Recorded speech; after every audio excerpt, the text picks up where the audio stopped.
Hello there, friends. This is Spencer Michaud, and today we're going to be talking about the new moon solar eclipse in Sagittarius II, the second decan of Sagittarius. I am joined today by my good friend Hannah Kuhary. Am I saying that correctly, Hannah? Close. It's Kuhary, but Kuhary. all Okay. good. Kuhary. Hannah Kuhary, who is joining us from Missouri? Yeah, Yes? Kansas, Okay. Kansas City, Missouri. You got it. Yes. And for all of you out there in digital land, tell us where you're joining us from today in the chat box here. I see we've got a few people joining us from North Carolina. Hello, Brian. Hello, Tarya. Hello, Amber. Thank you for joining us today.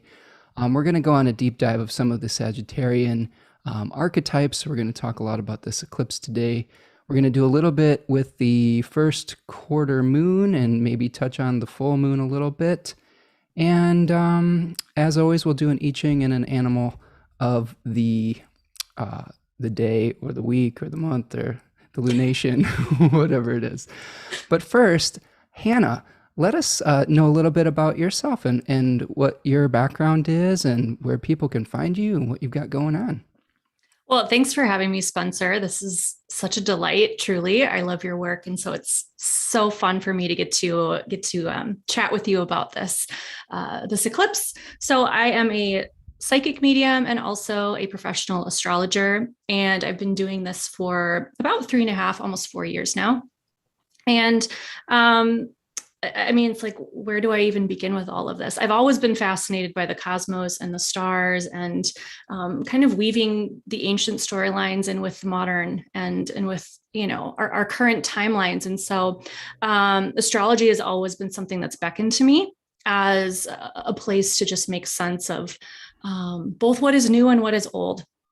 And so I find so much just so much wisdom that helps me in my daily practice. And it's been such a pillar as well in my work with my clients, helping to support them through their business, their personal lives, and even with the spiritual realm when I'm working with people and their guides and their angels and their loved ones, spirits, seeing those overlaps between the spirit world and then also astrology is really quite fun.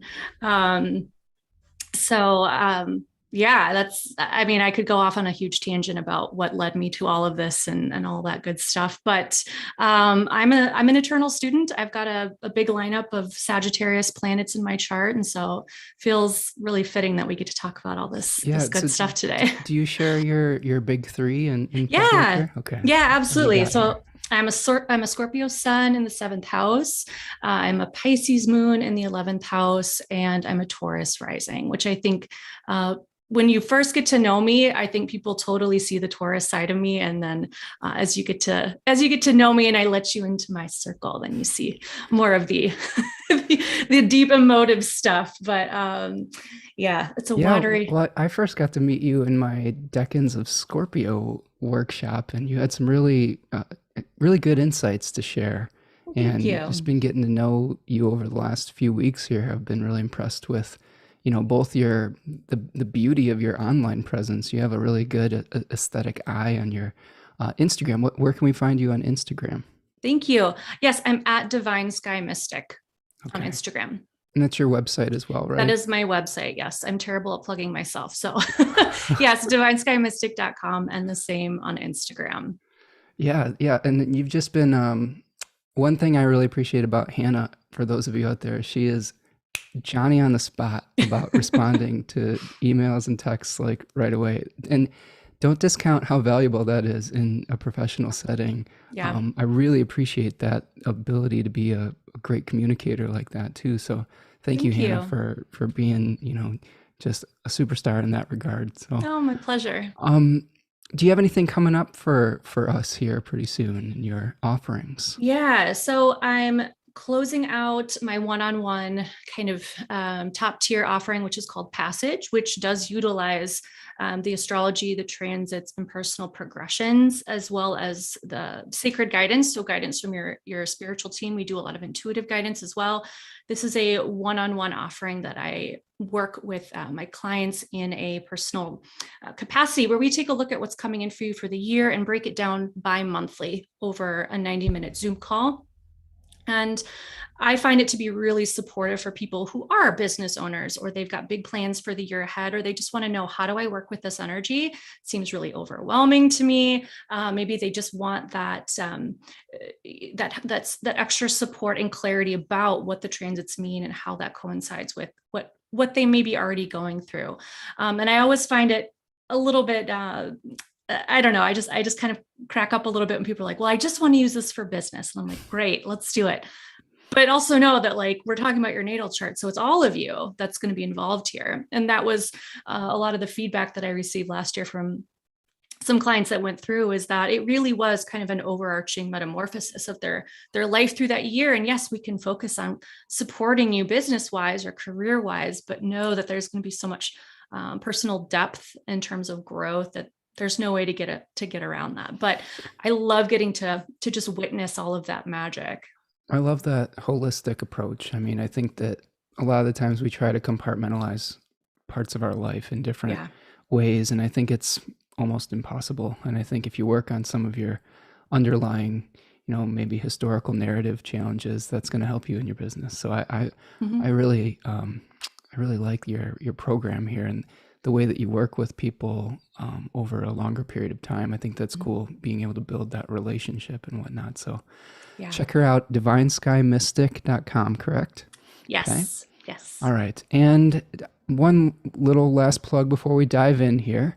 I like to get them out the way in the beginning of the show because you all are stuck here with us today. Oh, no. But yeah, I've got my Decans of Sagittarius webinar coming up soon. That's going to be on December the 11th, which is a week from Saturday. And you can sign up at my website, spencermichaud.com. There's also a link in the video description below. We're going to go on a 2.5 to 3 hour journey with Sagittarian Decans. We're going to bring in the tarot. We're going to bring in some of the mythology. We had a really great discussion with the Scorpio webinar, so I'm hoping that we can have that kind of deep dive discussion again. So I hope that you'll join me with that. And yeah, and if you're looking for help through this eclipse season, I think both Hannah and I do readings as well. So reach out and we'll try to guide you through the changes, through the changes. All right, so let's dive in here. Let's pull this chart up and see what we are looking at. See, we've got a few friends stopping by here still. We've got Meredith is coming from Rhode Island. Says, hey, Meredith. Hey, Meredith. Our friend Andrea is here from Croatia, the Space Tiger Tarot on Instagram. Oh, I love that name. Yeah, great. And she has a great Instagram as well. Check that out. Cool. Jackie is here from Asheville. Hello, Jackie. And Dimfy, our friend from the Netherlands, is stopping by as well. So I'm excited to see all of you here. We've got some of our Finland crew here. So we got an international crew. Love right. it. We've even got someone joining us from the ether, so I like that. All right. So what we are looking at here is the chart for December 4th, 2021. We have a new moon solar eclipse at 12 degrees of Sagittarius. This is the second decan of Sagittarius. We've got Mercury co-present with our eclipse.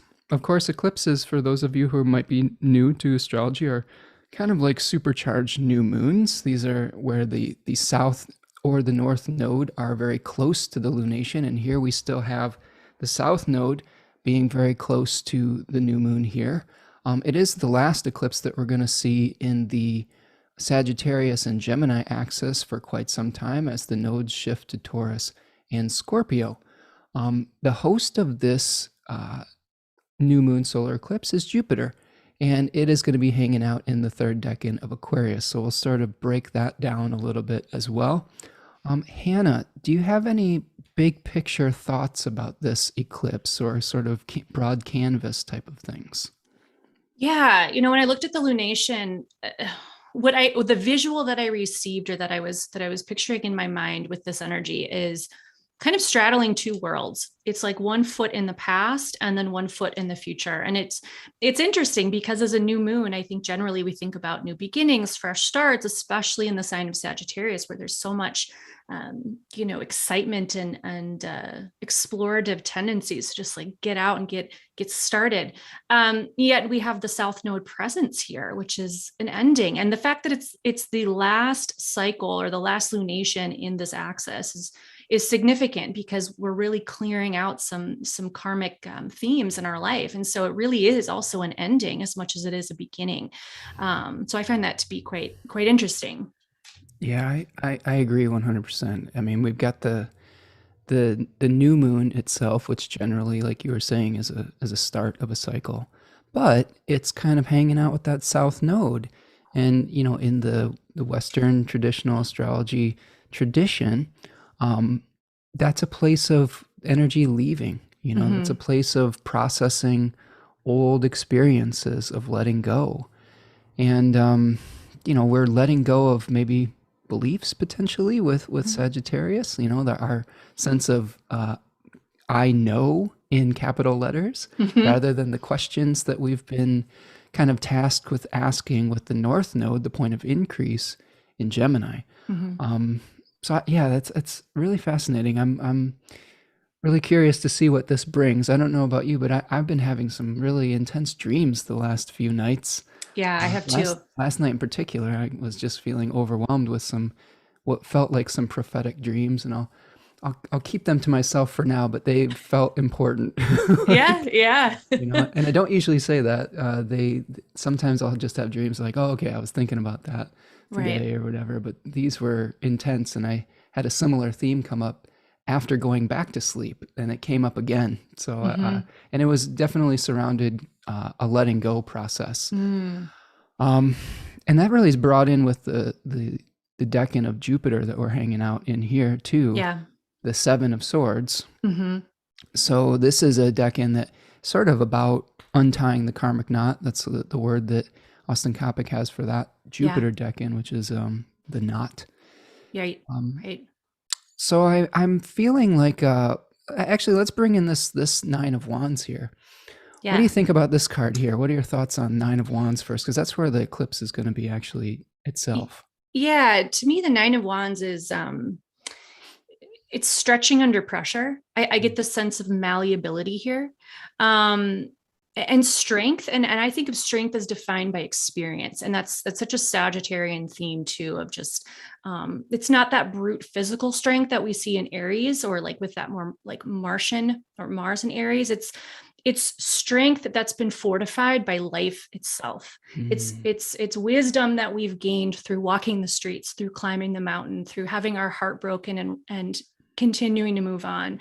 So it's a different kind of strength and fortitude that I think sometimes we recognize. But yeah, I also think of changefulness. That's a word that I feel like is really prominent with a lot of these energies, and it also relates to that Jupiterian energy, which I know we'll get into in a second. But yeah, the changefulness with that the lunar influence on this decan, which I know we'll probably dive in here too, but that kind of goes in with that malleability, that flexibility. Yeah. The mutability of Sagittarius being that double-bodied sign at the end of a season, like at the end of the fall season, right? I like what you're saying about experience, finding strength through our experience. And that brings to mind that we're sort of getting to the end of the solar year here. I think that this is one thing that in my studies of Sagittarius, getting prepped for deep dive webinar land, is I think that we don't always really make the mental connection of some of the simple things sometimes. And one of the simple things in the Northern Hemisphere is this is really the last sign where the sun is descending in the sky, where the days are getting shorter. And then when we get to Capricorn, we have the turning again, where the sun begins to rise in the sky, and still days get longer. So it feels like we are coming to an end of a cycle. Since we've got the Nine of Wands in the order of the tarot, this is very close to the last card of wands, the 10, Mm-hmm. where we're trying to carry something to the finish line. And we've seen some battles. This guy in the 9 of wands is Yeah. He's seen he's some things. Yeah. yeah, he's seen some stuff, and Yeah. he's trying to forge his will.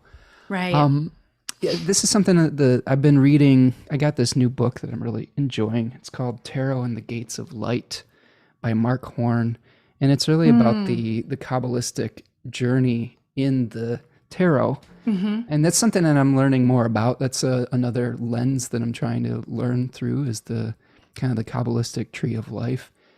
And this is sort of like the birth canal before something becomes physical. Yeah. Like when they're talking about the nines in particular, like where something is about to be manifested out into the material realm.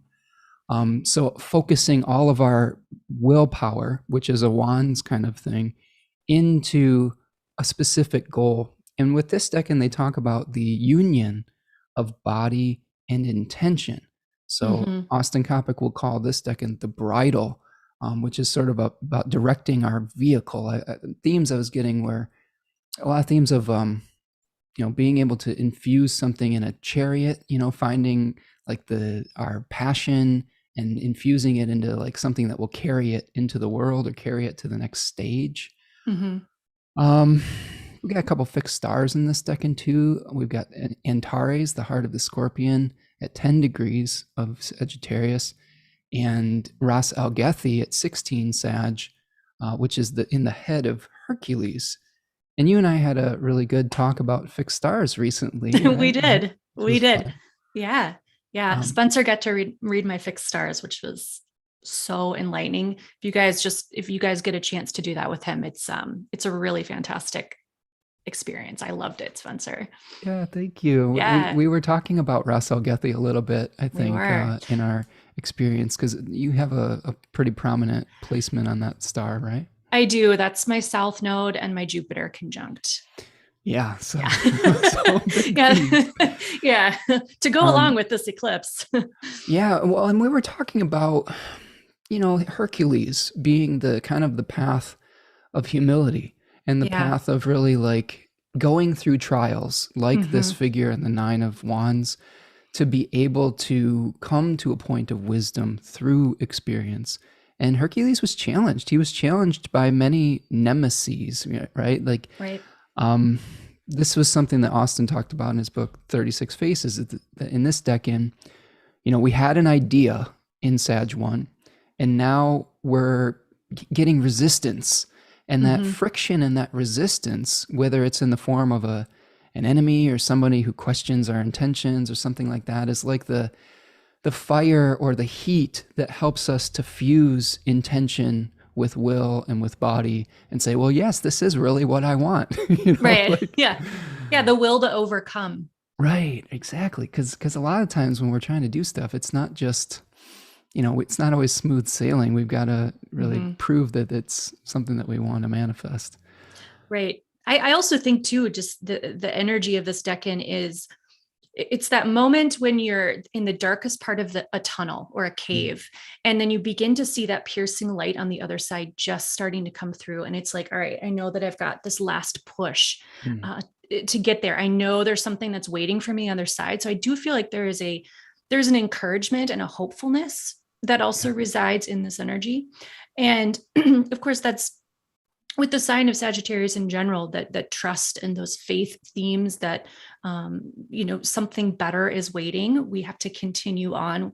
But that's a visual that I got too when I was looking at this energy. It was like, when you're driving through a dark tunnel, or even just imagining being in a tunnel and you've been, I don't know, battling bears or something, doing the caveman, just, and you feel like, I don't know if I can do this anymore. I'm exhausted. And then you see that one piercing spot of light that just suddenly lifts you to that place of, I can do a little bit more.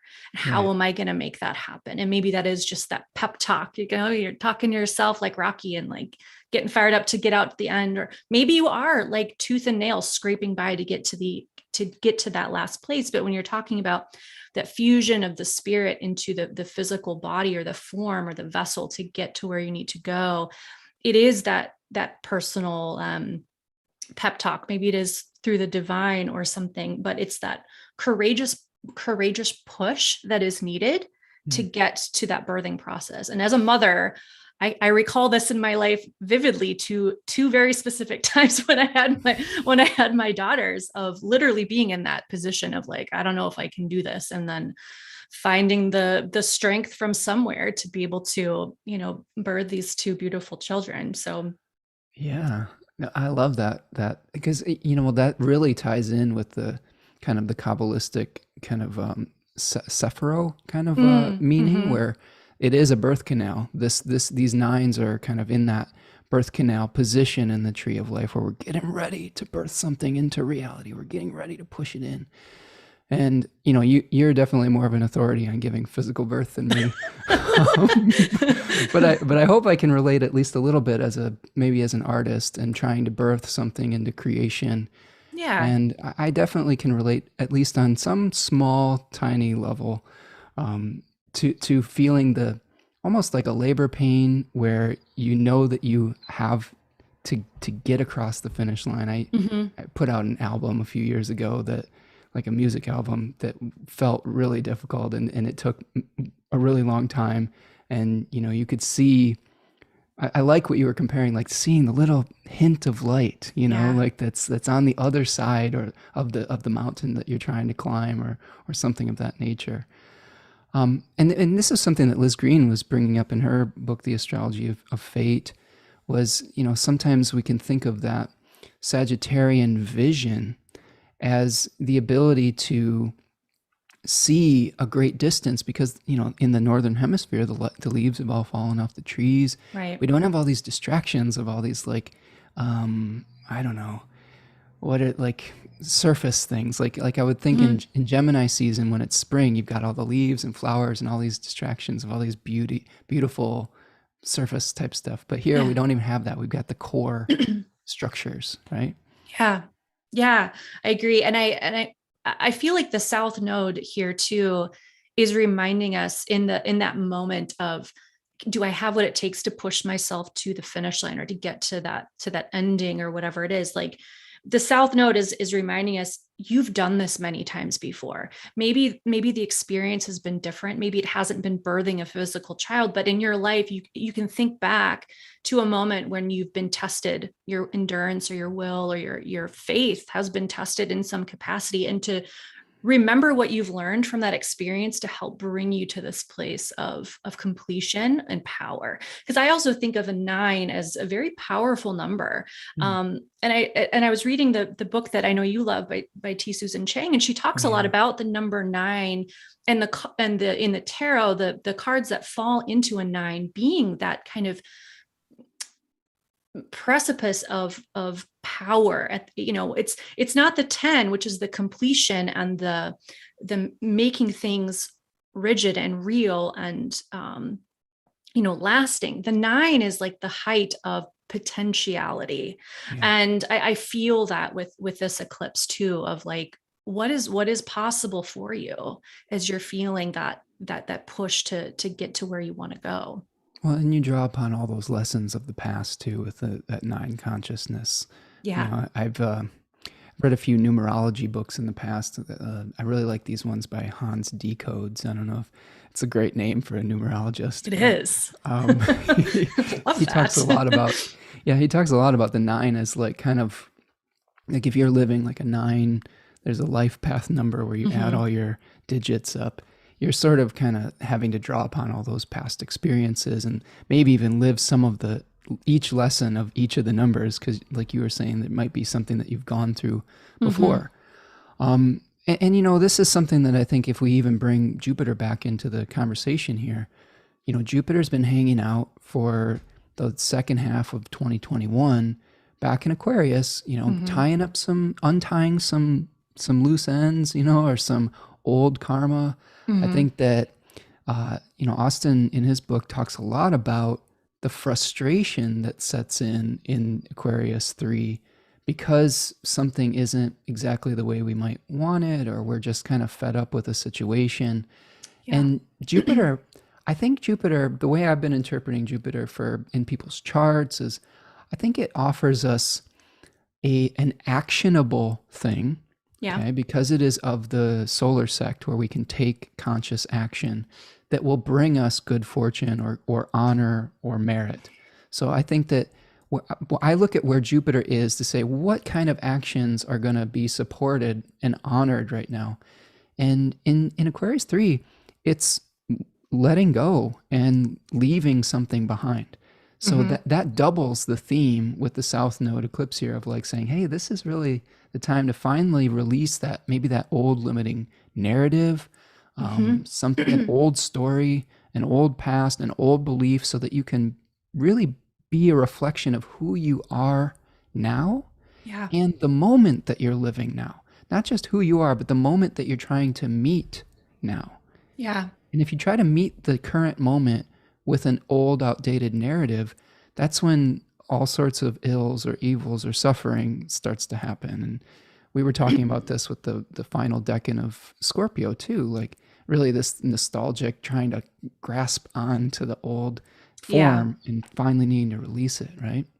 Yeah. And with the fixed signs, I mean, with Jupiter and Aquarius being a fixed sign, that can be a challenge. Yeah.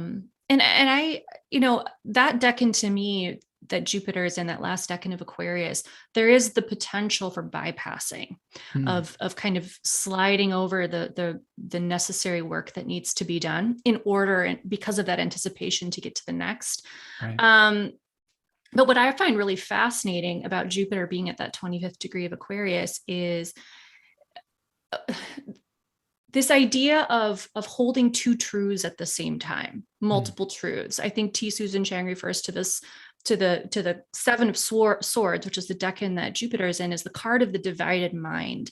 Hmm. And this feels like such a Sagittarian concept as well, of truth and what is truth, because of course that's a lot of what we're seeking in this sign. But how are we able to hold two ideas that are so polar and feeling like, do I need to side with one or the other, or Hmm. can I be both? And does that make me a hypocrite for being able to hold two truths that are very different? And it kind of reflects this liminal space that I think we've all kind of been traveling through over the last 2 years of figuring out, well, how do I feel about this? Well, maybe my mind's changed here. Again, this idea of changeability, because I believe this is a lunar decan, Hmm. that kind of fluidness or malleability of the mind and our opinions and what needs to change. Because again, Sagittarius can be so dogmatic about things, and that's Yeah. the shadows that we're talking about releasing during this eclipse, of self-righteousness and dogmatic beliefs, and holding on to notions that maybe are no longer applicable to our life, but we've Yeah. held them with faith for so long that it just feels like disappointing to let go of. So it's Yeah. almost like an invitation to me from Jupiter of like, how can we hold multiple truths? How can we be in that place of bothness? How can we be in that uncomfortable gray area? Yeah, Um, I love that. And that feels like the themes that we've been challenged with over the course of this last lunar node cycle. yeah. We've had to make adjustments in real time very quickly to new information that's coming out about Mm-hmm. various things in the news cycle, various challenges. And there's lots of different perspectives that everybody's trying to weigh. And I think that the the folks that have gotten in a lot of trouble have been the ones that say, I know beyond a shadow of a doubt. And then, Right. because what they know is literally changing in real time. They Yes. may actually have been right about something in the past, but that truth is changing. Do you know what I'm saying? Mm-hmm. Like that, I think Yeah. that's the thing that's been so remarkable to watch about this is that, and I talk about this a lot with clients, is because we're moving into the new like Jupiter, Saturn conjunctions in air signs, which is the Hellenistic way of like changing of the ages, like the Earth age changing to the air age, I guess we could call that, Mm-hmm. is that we've been challenged to remain flexible. We've been challenged to say that, well, this isn't solid. We're in that kind of airy type of thing where what you thought you knew isn't necessarily the way that we're going to move forward as a collective. And that's really painful for people, especially people who have had success doing something in the old way. Right. And I think that what I think is really important as we move forward with this eclipse, it doesn't mean that you were wrong if you did something like that in the past. Mm-hmm. It's just that you may be required to change. That's all it is. It's just change. Right. And I think that human beings naturally resist change, especially when it's on such a big scale as we're experiencing now, on this global, universal social values scale as well. And but I think that, like I said, like, it's kind of like get on the train, or you're either gonna get left behind, or you're gonna create more conflict and I don't know, disorder and chaos than you would need to if people would kind of accept things. I think that the root cause of suffering is paddling upstream when the current has shifted in another direction, right? Yes. I mean, that's sort of my Taoist take on it, on some level. Yeah. And I thinking about this eclipse cycle, we're clearing beliefs and truths that may have felt real for us or relevant back since, what was it, June 2020, when this cycle began. And this notion of persecution of beliefs, I feel like is very relevant to this cycle. And so that is a lot of I feel like what's coming up for people right now. Do I hold on to this idea that, people don't like me because of my beliefs on this, or, I'm getting ostracized because of my belief on that. And it's like they're holding so much identity around that persecution versus opening themselves up to that change, like you were talking about. Exactly. So it's that card in a nutshell. It is. So, that was one thing that I'd written down. Just my takeaways, just looking at the transit for this eclipse on the 4th is the persecution of beliefs, and how do we let that go? And that is hard when you identify with being persecuted with your beliefs. I love that word of identity. That's a great thing to bring into this, because a lot of the times, in many spiritual traditions, they're teaching becoming an observer of the ego, right? Mm-hmm. And sometimes when we identify with our beliefs or with our ego, that can create all those challenges, and like, we have to defend that egoic belief. And when we start to just see ourselves as part of, I guess, eternity, if I don't want to sound too cliche about it, but I think that it allows for fluidity, because, the divine is able to express itself in a myriad of different ways. And it's, and really that flux is divinity. You know what I'm saying? Like, so, I think that belief can also get into this crystallized form, and we think it is something spiritual, but it's actually almost like a physical thing that we're getting attached to. It's something a limitation, else. Right? A limitation. There you go. Yeah. So I think that's really fascinating take on that. Okay, so the other thing that I think we should bring into the equation here is we do have Mercury hanging out with this eclipse here. Mm-hmm.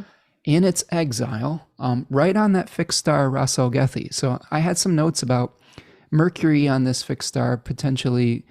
This is from Bernadette Brady in her take on fixed stars, where Mercury on this fixed star could speak to striving for immortality, a single-mindedness, moralizing. Mm-hmm. And so Mercury generally, Hermes is all about flexibility and communicating between the worlds. But here we have Mercury that's saying, well, I have this singular-minded thing, this evangelizing, right? Yes, I think of like the televangelist with this placement on some level. There was this guy a few years ago. I don't know if it was even that few years ago, but when all this stuff started, he was, I know exactly. you know, Say no, say no more, No. Spencer. Say What's no that more. guy's name? I can't remember his name. He's terrifying. That's Oh all I my have God, to he's say. so scary. So scary. And he was like saying, "Well, blow COVID away." Yeah. Yeah. With like his breath or something. Like it was yeah. So and he actually, I looked his birth chart up. He has, Of course you did. he has Mercury in Sagittarius and has a Sagittarius stellium.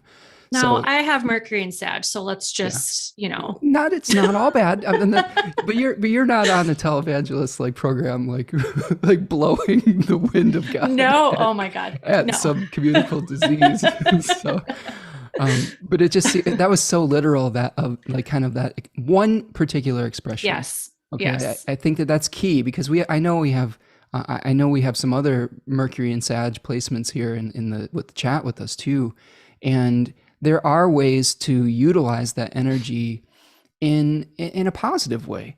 Right. I think that you can utilize your enthusiasm to be able to get people on board with your idea. Right. Share your passion, share your excitement. Exactly. But I think the key with this Mercury, especially being on Ras Al Ghathi, the kneeler, that's what they called Hercules in the sky, the kneeler, is that you have to humble yourself first. Yes, absolutely. If you want to claim to have wisdom, it has to be through going through trials and experience, B, through saying, I'm surrendering to this divine will, rather than I am the divine will, or I am the authority. I think, there's a huge difference between those two, like being a channel for it, rather than like feeling like you are the authority. Although we could argue about the mystics' take about having a spark of the divine within us. No, I agree with you.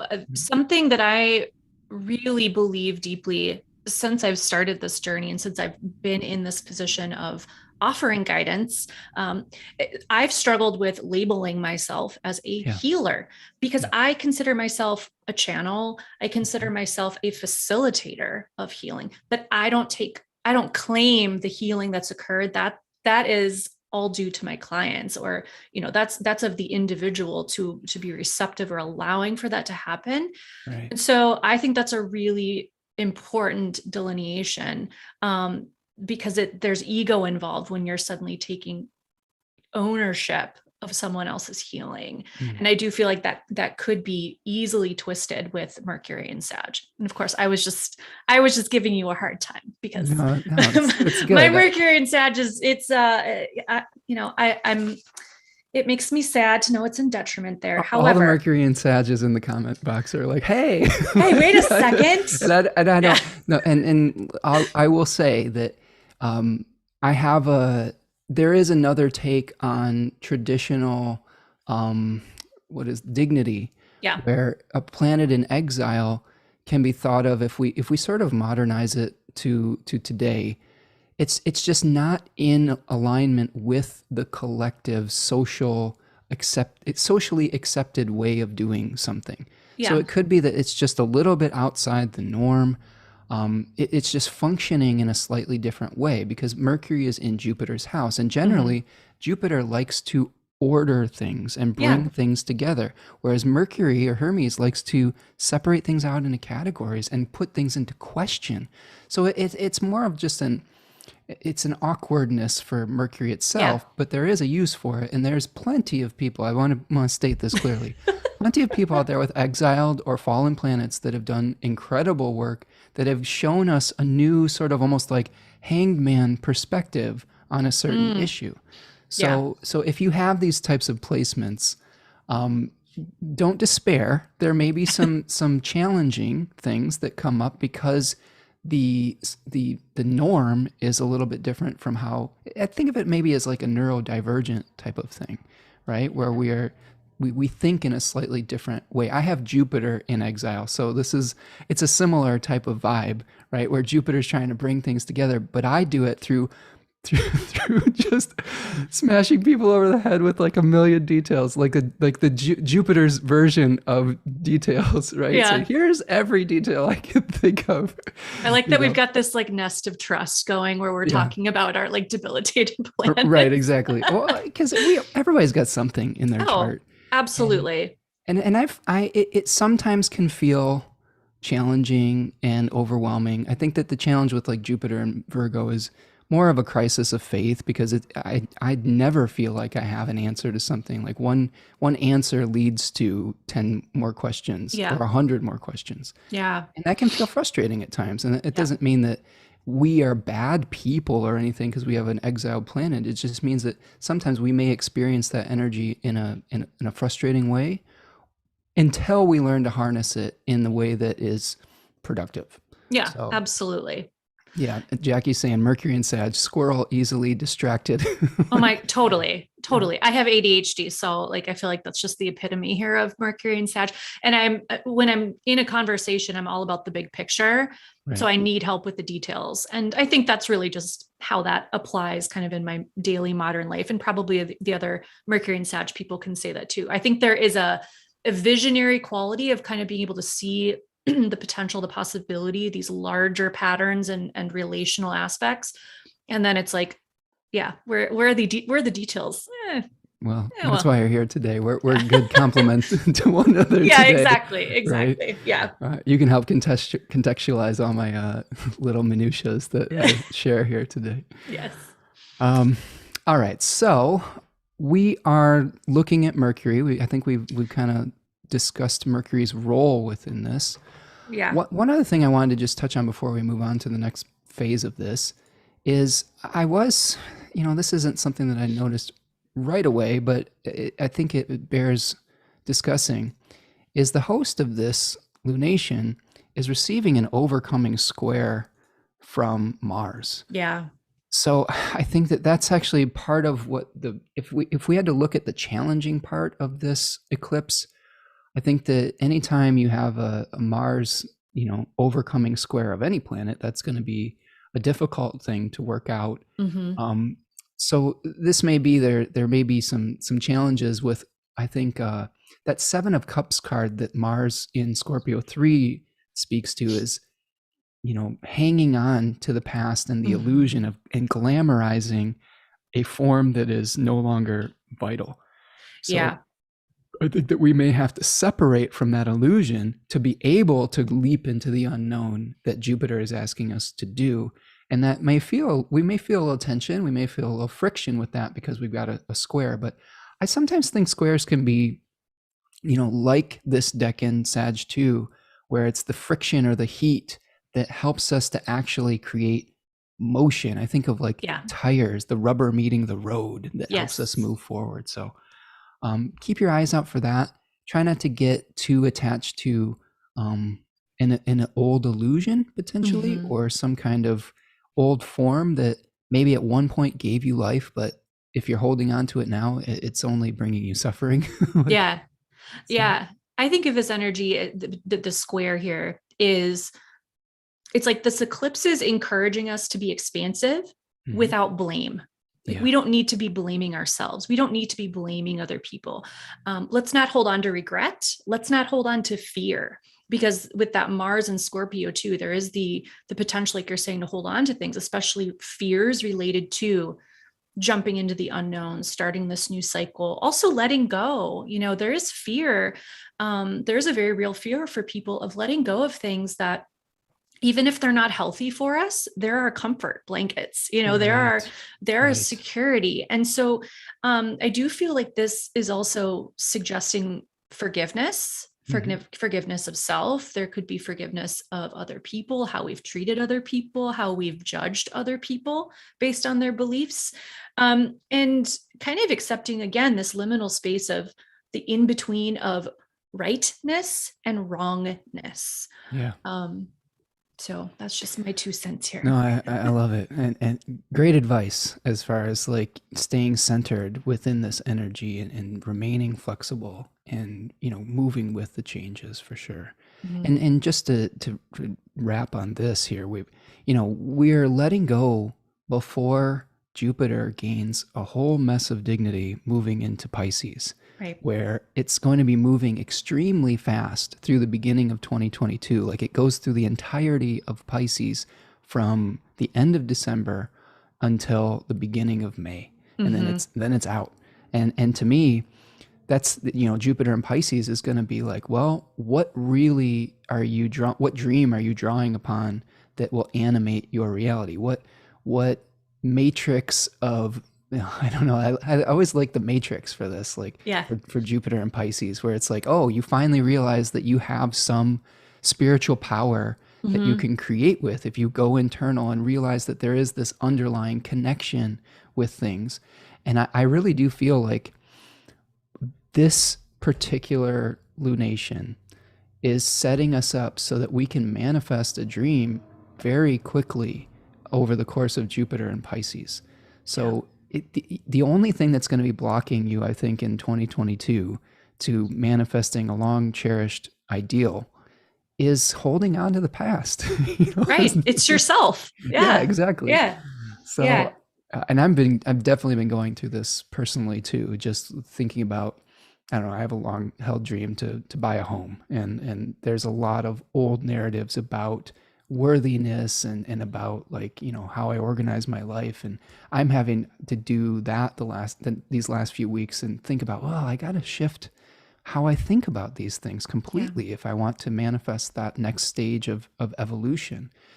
And or the next day of the journey. And I don't know, I have mixed feelings about even just the word evolution, but I think that whatever the next thing in the path is. Yeah. I agree. And yeah, our own block is really the only block. And the mind is going quick here. Mm, The thought about clearing out, it's like clearing out the cobwebs, making room for something. It's like the ghosts in the closet, the skeletons in the closet that right, we've become comfortable with. It's like having that company, and whether that's the victim mentality, the scarcity mindset, right, feeling actually okay with having people judge us. Like, again, there are people that would rather feel like the victim, or to feel like they're in the outskirts, than to feel like they're maybe compromising a part of themselves to fit in. But there's always a different way to look at it. And I do think that that is kind of the Sagittarian gift, is like, how do you want to, how can you shape this perspective to work for you instead of against you? totally, How can you take those beliefs and shape or move or recreate them in a way that's going to support you instead of debilitate you? absolutely. Well said, Hannah. Well said. All right, should we move on to the first quarter? What do you think? Yeah. Yeah. Let's Um, do it. Let's do it. I'm looking in the chat. We've got a lot of folks that are sharing their exiled and fallen placements. And Yes. you are all welcome here, and I'm glad that Yes. you're here with us today. Like, all right, so we are moving ahead to the 10th of December, where we are going to see a square between the sun and the moon, and this is called the first quarter moon. There it is, exactly at 19 degrees of Pisces and 19 degrees of Sagittarius. So, any thoughts about this pivotal point within our unfolding here? I do. I have a couple of things that stuck out to me. I do really like the sun squaring both Neptune and Mercury, or the sun squaring Neptune and Mercury, and being a sextile with Jupiter, because I do feel like this could be really creative, quite inspiring energy, Yeah. Expansive. I like that. I like that together. But then we've also got this, Venus and Pluto situation that's also happening. Yeah. So yeah, I don't know. I feel like that's starting to kind of kick off what is going to be coming up for us during Venus retrograde. I also think too, like, this back and forth pull of like needs and desires versus something that's something that we're leaving room to happen versus what I feel like I need right now. Hmm. Yeah, I don't know. You, you tell me what you're thinking here too, because I've got a lot of like ideas that are spinning as well about like the Yeah, moon's yeah. placement. I Go ahead. think that this moon, Pisces 2 to me is There's a progression in the Pisces decans where for the Eight of Cups, the first decan of Pisces, we sort of have this dissatisfaction with material reality that forces us to go off on a pilgrimage of some sort, an internal journey to find our meaning again. And in the second decan, so we have a Saturn decan and then a Jupiter decan right here, where we're like, okay, we found our purpose. And this is sort of like a making the wish come true decan on some level. Yeah. But also there is a sort of a secondary meaning there too, where you have to be careful in this decan that you aren't overestimating your abilities. I like to also call this the Sorcerer's Apprentice decan, because there is a fixed star fairly close to here called a Churnar, which has some significations with the story of Phaethon, the son of Apollo that wanted to drive the chariot of the sun and really wasn't ready and ended up getting shot down by Zeus with a thunderbolt and drowning in a river. And then there's another story with Austin Kopic's book where he talks about Dolos, the apprentice to Prometheus, who was the creator of man, who Prometheus created man from clay in this story. And he left for some reason, and then Dolos was like, "I'm going to make my own little figure," but he ran out of clay, and there was no feet. So, but Prometheus was very flattered at this and said, "Oh, I'm going to fire both of these figures," and one became Aletheia, which translates to truth, Prometheus's, and Dolos is it translated to pseudologos, which is falsehood. So. Right. We have truth and falsehood. So there is this kind of, we're trying to get in touch with the fact that our spiritual ideal is always going to have some kind of, it's not going to be perfect. There's an imperfection that we're coming to terms with in Pisces too. And I think here we could feel that tension, especially with the conjunction with Neptune, where we're like, oh, yeah, vision, it's got to be perfect. And we may have to come to terms with the fact that it's not always going to be exactly how we picture it internally, because there are certain rules to physical manifestation that we have to follow. And I think that really plays well with the Venus Pluto conjunction, aka the retrograde we're going to be getting close to, because we're going to be really having to reimagine how we are administrating the plan, the blueprint. You and I were talking about this the other day, like in the DMs on Instagram. You've got a project going on, right? What do you got going on? Right. Here? With me, with the project? Yeah. With my with my house? Yeah. Oh, yeah. So I'm moving. I'm moving this summer, and we're building a new house, which is no big deal. Yeah. for a Taurus rising, no big deal. But we were talking about, totally fine. It was so literal because you were saying you've already got the foundation going, but potentially there could be a shift to the blueprint due to maybe something coming up where the plan needs to be slightly adjusted. And Venus is going to retrograde all the way back to 11 degrees of Capricorn, and that decan has to do with working with others on a very ornate structure. And we can think of this metaphorically too, like what is the goal that you're going towards? And there may be some readjustments that have to be made to the actual structural plan before you can move forward with that dream. And I could hear the like exhaustion in Hannah's voice about it. Just like, I'm like, talk to me more about that. So what I was kind of so now that you've nicely clarified, I feel like my Mercury mind, my Sagittarian mind can kind of come back to some more clear details here. I feel like this is aligning desires with fate. And kind of accepting that there's only so much that we can do in terms of preparing and creating and structuring before we kind of have to let the rest go. Yeah. And, I forgot that my moon is in this decan. I have a Pisces moon in this decan. And so when you're talking about the mythological references, I was like, oh, I remember this from our fixed star conversation. Yes, this is circling back for me. And so I do feel like there is a joyous anticipation with the moon in this decade. There is a hopefulness and like a wish upon a star, Right. but there's also it's also make a wish and then let go of the expectation of how that Yeah. wish will come to you. And so even talking about, the example with us building a house and moving, of course, the wish is the house. We're aligning ourselves with our desires. We're creating the blueprint, making sure everything was within our budget and all of those, practical pieces. Hmm. But then in terms of when it's going to be done, we live in the Midwest. So some of that is going to be at the fate of Weather. Yeah. winter, right? Yeah. Yeah. Of all of that. And then building supplies and supplies with just general resources right now. So some of that stuff we have to just let go of. We still hold on to this hope and this wish that this is going to be what it's going to be. And there's a joyous, I think, anticipation of how that's going to come together. But being so fixated on how it's going to be delivered, I think, is what can crush I love that. it. I love Yeah, it. You're the that perfect joyfulness. guest. You're the perfect guest for this lunation, Hannah, because you've lived these placements, and Yeah.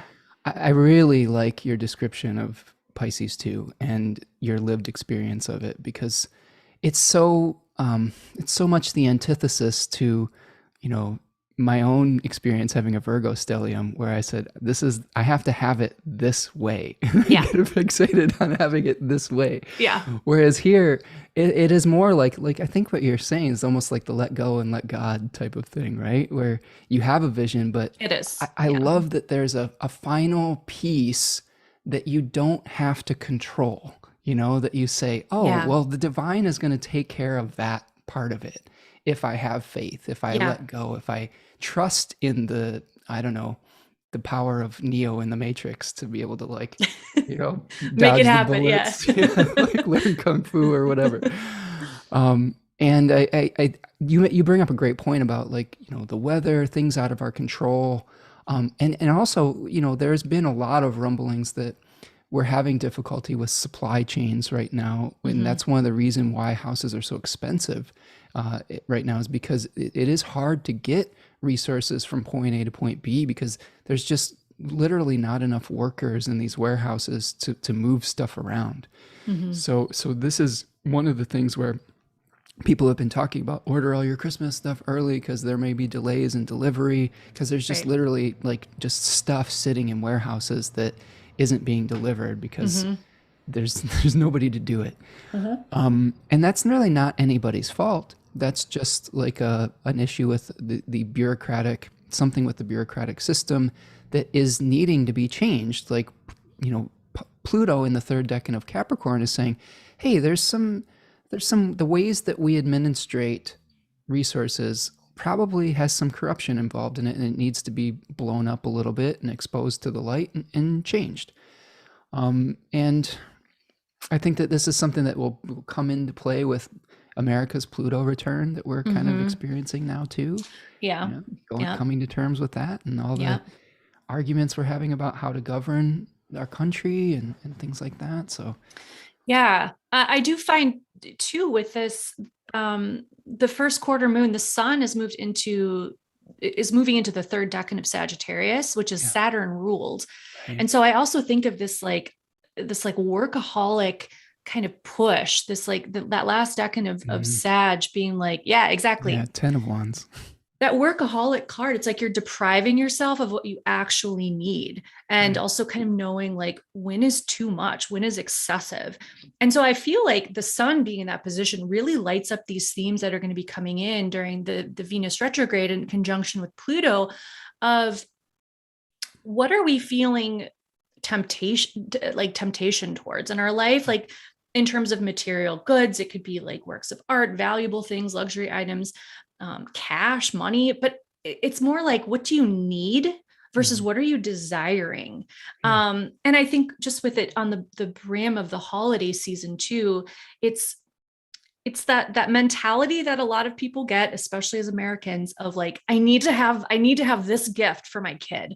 Yeah. It's got to be this one, or like, I have to acquire this one thing for the holidays because it's the be all end all. And we become really obsessed and fixated on things, which So I feel stressful. like, oh my God, it's the worst. Yeah. But I feel like that obsession can be those those underworld themes that Pluto is digging up with Venus about, like, what are you obsessing over that's really not a reflection of your heart's true desire? It's more of a mental, it could be a mental block. It could be just like feelings of unworthiness. And so you're like, if I just acquire this one thing, then my life will feel better. Then I'll feel more worthy. My ear is ringing as I'm saying this right now. So I feel like this is an important message. Yeah.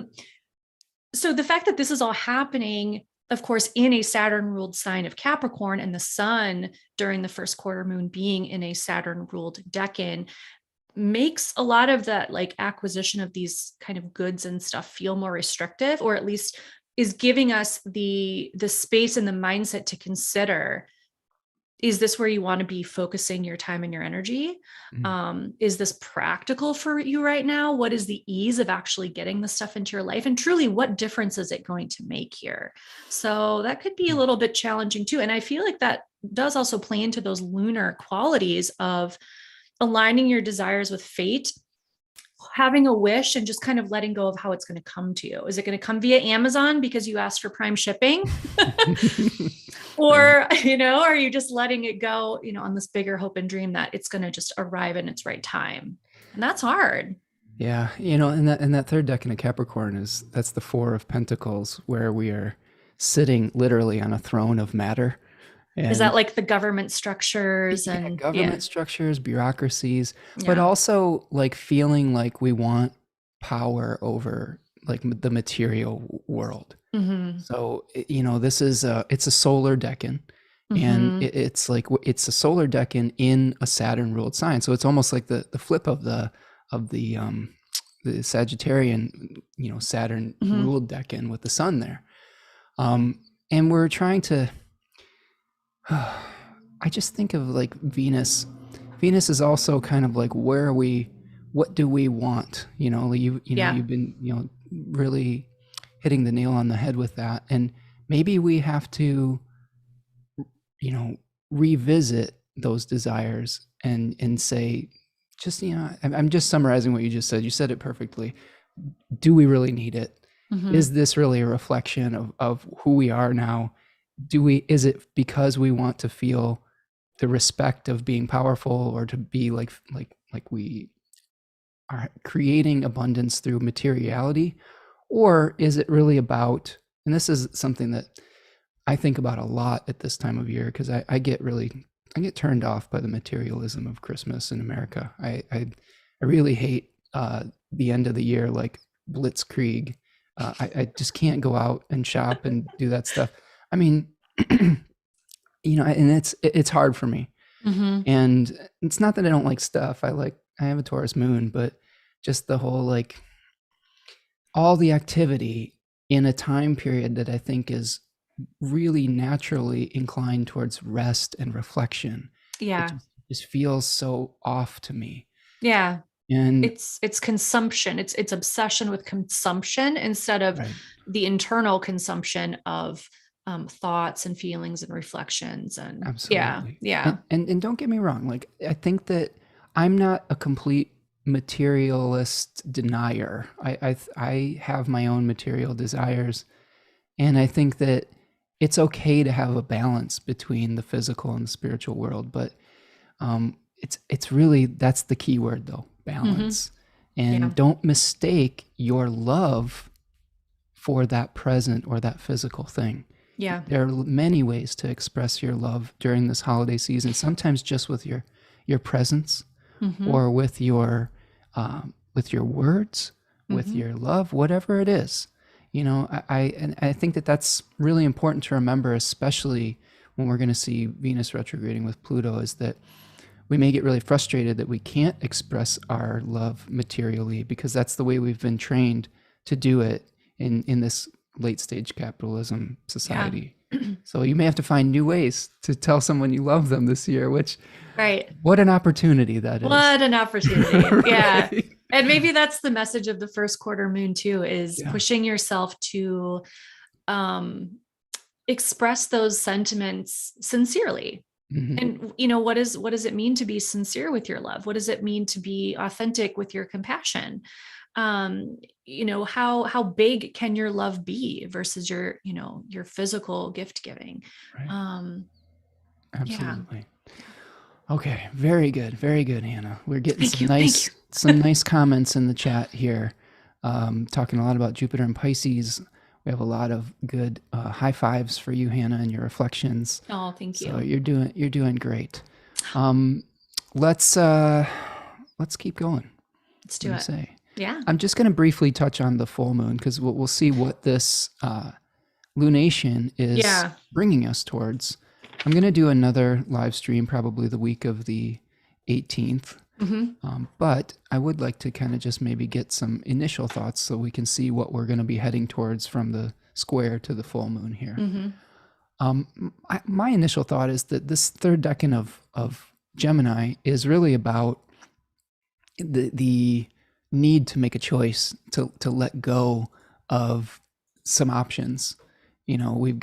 Remember we had that third decan of Sagittarius with the carrying all the sticks.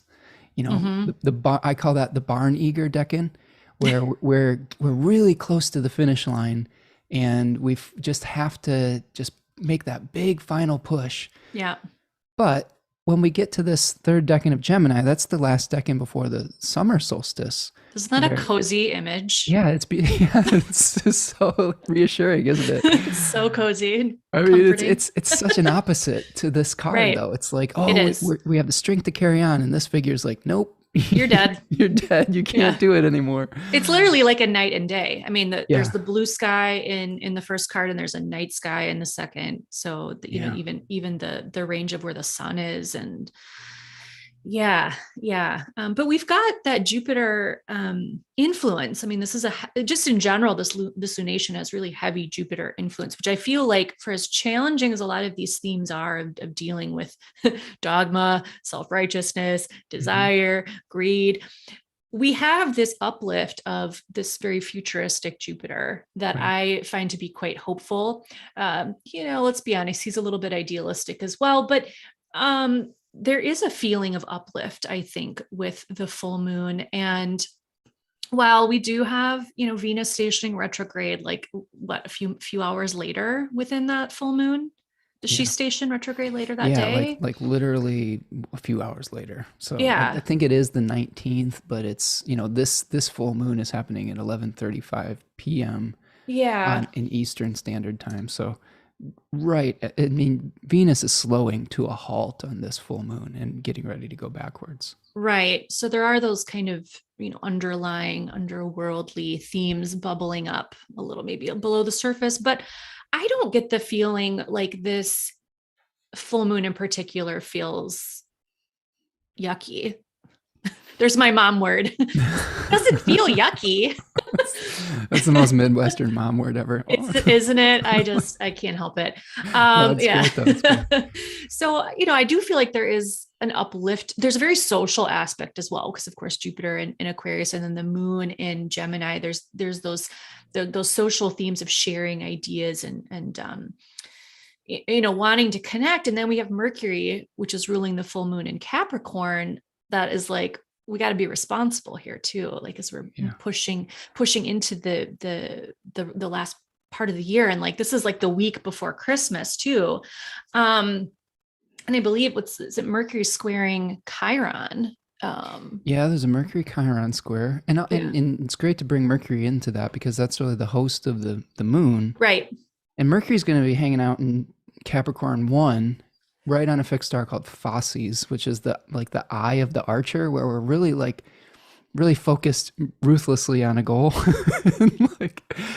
That first decan is really about weighing the pros and cons of a physical area to start building our, structures and empires. Okay. So we may be really weighing the pros and cons of what do we want to do next? Where do we want to end up? Yeah. And I think with this third decan of Gemini, it's time to make a choice. It's time. You can't keep all the options going, juggled. You have to make a sacrifice so that, this brings in the themes of Castor and Pollux, the twins, where one of the twins had to give up some of his time on Mount Olympus so that the other could live.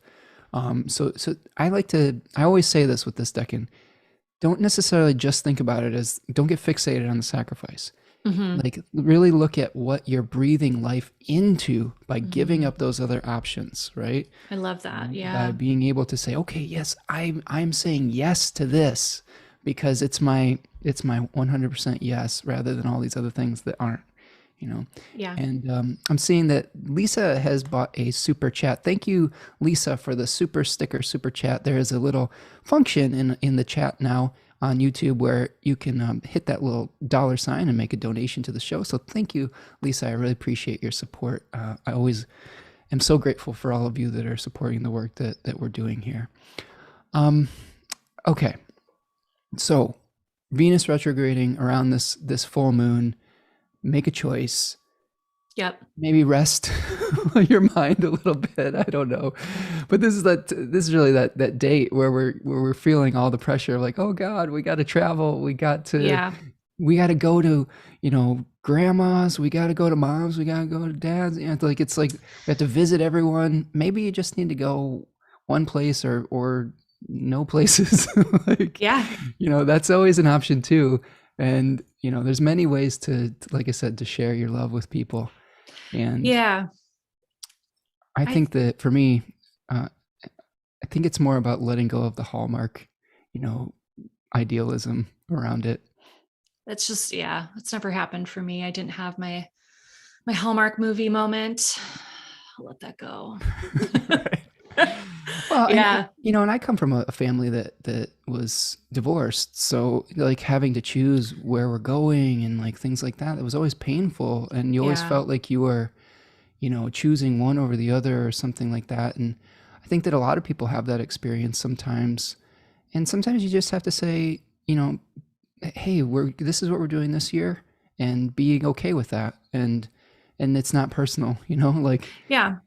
So. I think that speaks to me of the energy with Mercury Chiron. And when I was looking at the full moon, something that came to me very much about what you were speaking with this leading up to the Christmas holiday, or just the holidays in general, that this is a time of year that is sold and is being showcased as a celebration, as a happy time of year, the most joyous time of year. And that sounds great for most of us. However, this can be some of the most devastating weeks for some people. This can really bring out weaknesses in relationships. This can emphasize family wounds. And so to me, that Mercury and Chiron piece is reminding us, as we are getting ready to gather, that words can hurt and they can heal. And so also, what choices do you have here? Are you going to make a decision to sit at great Aunt Mabel's table and knowing that she's going to completely degrade you and make comments about your, the fact that, I don't know, whatever, or you can also use this opportunity. Are there things that have been left unsaid that maybe could build, in that constructive, that first decan of Capricorn, that could help build a stronger family bond, that could help, create a foundation that's going to feel really good moving forward? Maybe there's something that needs to be reconciled. And again, that the Gemini influence of choices and just making a choice, or at least considering how we're communicating and sharing and connecting this time of year in particular, can be uplifting and healing and so beautiful. And it can also be really devastating and hard. So yeah, and Anais, and is that how I say it? An Anais, Anais, says that relaxing expectations from the holidays, it's more about reflection than party. Yeah, I agree. yeah. And I think that that's something that, as we move towards a more reflective, contemplative path and come into alignment, I think for me, it's coming into alignment with the seasons and Yes. with nature. Yeah. And that's actually another theme that Bernadette Brady talks about with Ras Al Gethi. The Hercules stars is coming into the cycles of nature and in respecting a natural order. And as I've grown in that, it does tell me that, hey, it's okay to slow down. This isn't the time to force things. This isn't the time to go crazy. And that to me that's not a reflection of the season itself. It's a reflection of a narrative that we've been forced to, accommodate that probably isn't healthy, like. Yeah. Yeah. So anyway, and so that being said, there's another comment here that's talking about the beautiful oils from Third Coast Mojo. Just like, which, which thank you, Dippy, for giving us a plug here. I Yeah. recently had my partner Tanya Andrews on for the Astrology of December, and we were hawking her wares. So with all of the reflective stuff that was said, if you want to buy her oils for gifts, they do make great gifts. Mm-hmm. Just laughing at the irony of all of this. Like, just had to laugh at myself sometimes. But, Totally. that is the struggle, though, isn't it? Like, Yeah. like really trying to balance out finding meaning, but surviving in this environment that we're in. And sometimes we do have to make compromises to survive in this culture that we are a part of that hasn't quite started to completely change to something that is more reflective of a spiritual value rather than maybe a material one. And I find myself struggling with that all the time. Is how do I be true to my integrity within this system that I don't completely agree with, like, and that's some of that is like, well, you want to be self-employed, you'd sometimes have to like figure out how to get paid for your work and sell something every once in a while. But again, temperance, I think, is the key, right? Yeah. How And do you deal with that? that's a tough one, especially because my midheaven is in Capricorn. And so, something that I've come to accept is that it is the easiest to sell, per se, when we are in our true alignment. Yeah. Because when we're speaking in our authentic voice, when we are shining our light in the way that it is most honorably shown, that's what people are magnetized to. And so it takes a lot of the work and the distrust of trying to be something that we're not. And I think, honestly, at least in my life experience, what I've recognized or what I've learned to embrace about my Capricorn midheaven is that so long as I am showing up to do the work that is reflective or an extension of me, then I am welcoming being paid for that. I want to be paid to be myself because I can't imagine doing it any other way. So energy exchange, right? And if you're giving authentically of yourself, that's the currency of exchange right now. Yeah. So yeah, I like that. And that's something that I've had to learn to come to terms with, being a more self-directed type person and learning to receive and feel okay with exchanging energy rather than always falling on the sword, like, and that's something that we have to work on as spiritual practitioners who are very empathetic. And I think that is a difficult thing to come to terms with sometimes. And it's different for everyone. Like sometimes we can feel unworthy of receiving due to our past conditioning, being made felt guilty, in our families or things like that. So try not to let your families, do a number on you over the holidays, or if you're a spiritual practitioner, like you don't have to explain yourself to them all the time either. No, that's the other thing I'm learning. No, you don't. But I will say something that I have really learned to lean into is to, so long as I'm also embracing what I'm doing and not feeling like, oh, maybe I don't want to tell people I'm a psychic medium and I'm an astrologer because I'm afraid of what they're going to say. Right. When I show up and I'm just embracing myself, I find that it feels so much easier, and it's not perpetuating a falsity that maybe I'm just holding on to in my mind versus it being actually something that I have to deal with. And you can be yourself unapologetically without feeling being an asshole. Right. You don't have to be an asshole about it. You don't have to even be defensive. Like exactly. I've had some conversations with friends or family where I felt the need to constantly explain what I did or convince them. And then there came a point where I was like, if this isn't for you, that's okay. You can go your own way and I can go mine, but I'm not going to invest any more energy in like trying to convince you that what we're doing here is legitimate or not. Like, if that's not your thing, that's all right. Right. And we should allow each other that, that space. 100%. And I think that that's actually a great lead in for the end of this, where we are looking at some other divinatory methods. I'm going to stop my share here. Um, and actually, before we go on to that, the other thing that is happening is just the Saturn Uranus square is the big canvas that everything is going on. We're going to be still building to that at the end of the year, where tradition versus like the new, right? Invention. Can't forget about that fun. Right. So we'll see. I'm really curious, honestly, to see how that manifests, because there is. I always just kind of like chuckle a little bit, and I don't laugh at people's pain or suffering, but when we reflect and see how literal astrology can be sometimes, like you and I were talking about with the Venus and the Venus piece with this lunar cycle and us building our house and the contract and everything, and we think back to our first Saturn Uranus square in February, and that's when Texas was having their horrible winter storm and their power grid literally got shut down. And that was a literal expression of Saturn Uranus square. And I wouldn't be surprised to see it happen again, because it did happen again in the July one. We saw a similar theme happening, right? Right. So, what was it in July? It's like something, it was either in the West Coast or in Texas, where there was something like the power grid was going down, maybe because of heat waves or something like that. Oh, right. Yeah. I mean, it is just, it's a challenge with it being like right on the Christmas holiday, but I mean, we're still feeling that influence anyway, and that's going to continue.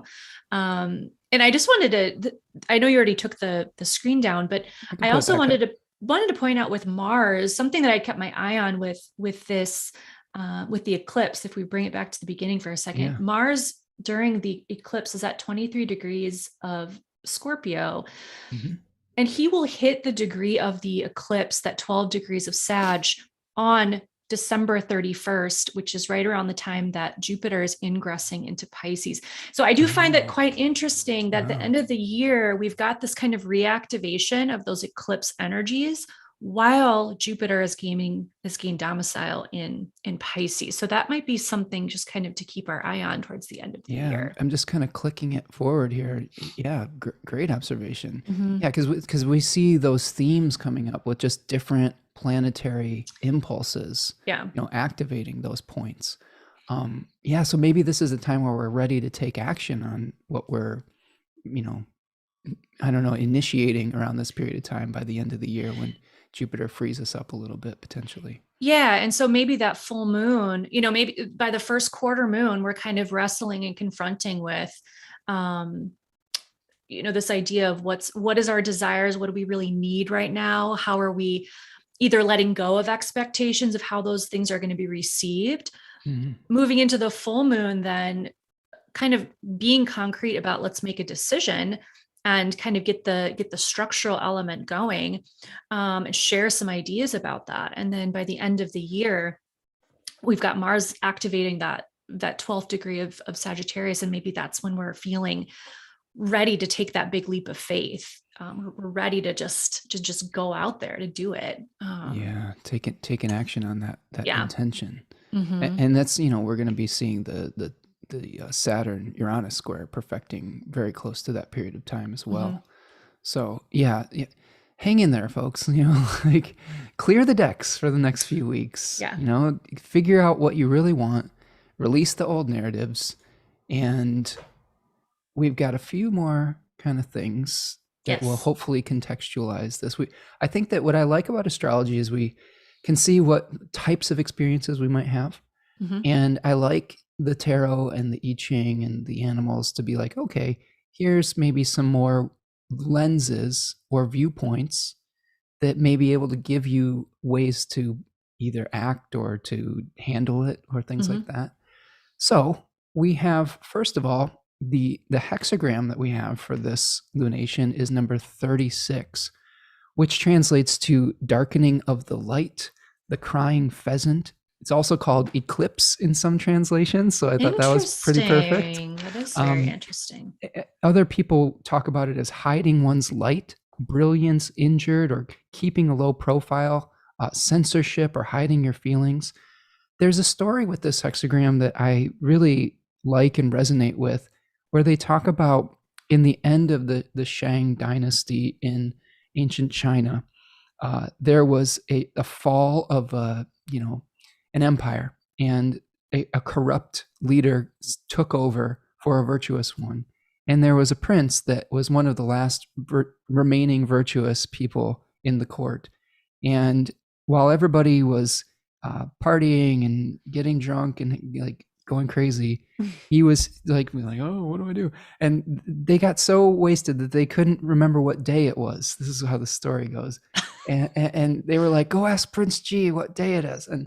And he, instead of like revealing himself as someone who was the only person who wasn't really in alignment with their corruption, he had to feign madness or feign drunkenness so that he didn't reveal himself as being somebody outside of their way of thinking, because in that time that would have led to his death. So I think that there is, as much as we've been talking about let your freak flag fly, and you don't have to like defend yourself to everyone, there is some messaging here about not forcing a confrontation potentially, about keeping your brilliance somewhat veiled for survival purposes. I do think that camouflage was something that came in with this too, because the animal that we have is the stick insect, which is like really, it's all about camouflage. It's all about blending in. Yeah.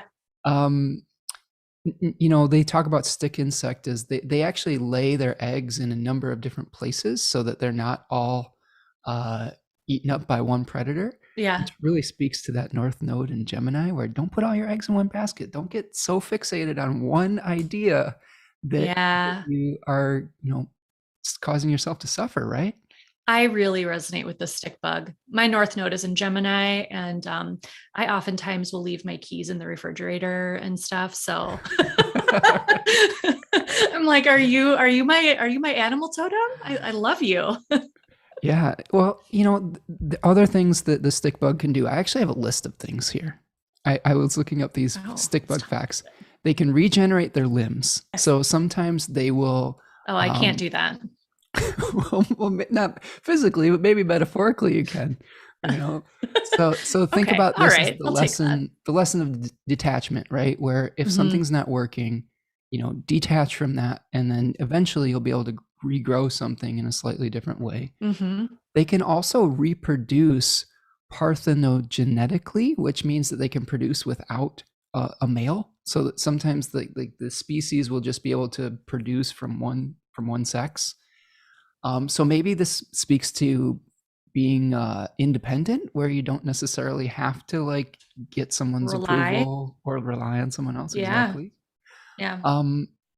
Their eggs resemble seeds, and sometimes they will lay their eggs in like near an ant colony, where the ants will bring them into the ant colony and protect them, because they'll eat part of it and then just toss them in the garbage pile, and then they'll just have like the protection of the ants. So I thought that was kind of cool. Fascinating. Yeah. And the nymphs eat their molted skin. I thought that was perfect for this. So you molt the skin. That's actually going to help feed you into the next cycle. Right. Yeah.